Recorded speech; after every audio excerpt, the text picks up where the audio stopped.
Yasin.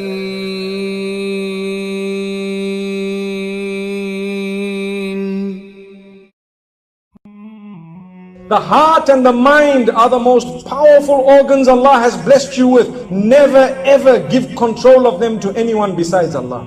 Otherwise you will be hurt, and hurt very badly. A lot of people are struggling and suffering, depressed, because they gave their hearts away to someone they met on the net. And that person just used and abused. Can I tell you, there are a lot of people who suffer because there was a password.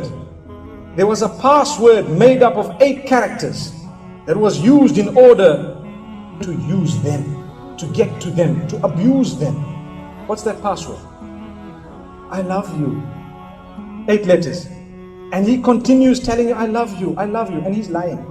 He doesn't even know what love means. He's not focused at all. If he knew what it meant, he wouldn't be telling it to you.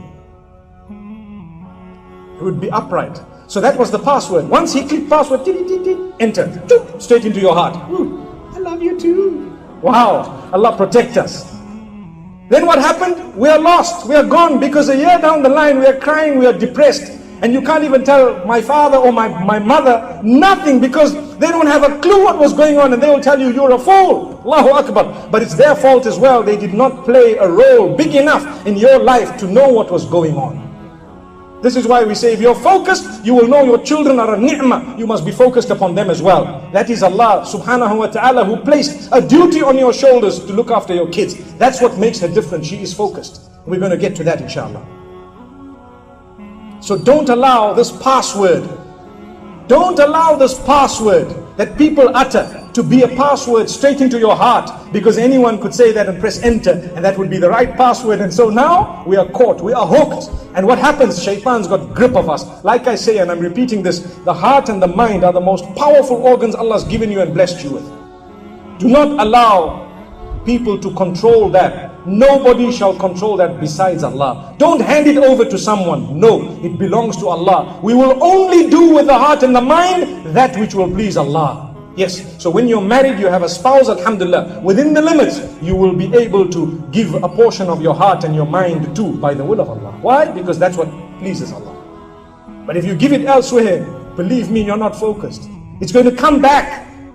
And believe me, I'm a counselor, I know what I'm talking about. It comes back to haunt you, because everything that's rosy, the clubs and the nightclubs and the glamour and the nightlife and the parties, people are focused on parties. Come Friday night, they're at a party. What party? Well, we went to a party, we had fun and we danced and we had music and everything else. What happened? You're not focused on the akhirah, not at all. Did that party help you at all? No. What, do you want me to sit and read the Quran on a Friday night? Allahu Akbar. What an answer. What an answer. No. May Allah grant us goodness. How can you leave the home in the morning without having read one verse of the Quran? How? But we do. What did I say? One verse of the Quran. I challenge you. Do you want to make a change in your life? Before you leave the home every morning, please, can we promise one verse of the Quran? Let's put up our hands. Will we read one verse of the Quran before we leave our homes in the night? Alhamdulillah. Believe me, it will change your life. It will change your life. And read it with its meaning. Understand what you've just read. And you'll see the words of your maker, the one who made you. If you think you're falling in love with this one and that one because of how nice they look and how hot they are and how sharp they are and how wealthy they are and how beautiful they look when they're walking and talking and so on, believe me, the one who made them should primarily be the one whom you are in love with completely. That's what it is. But we lose focus. It's Allah subhanahu wa ta'ala who made us in the first place.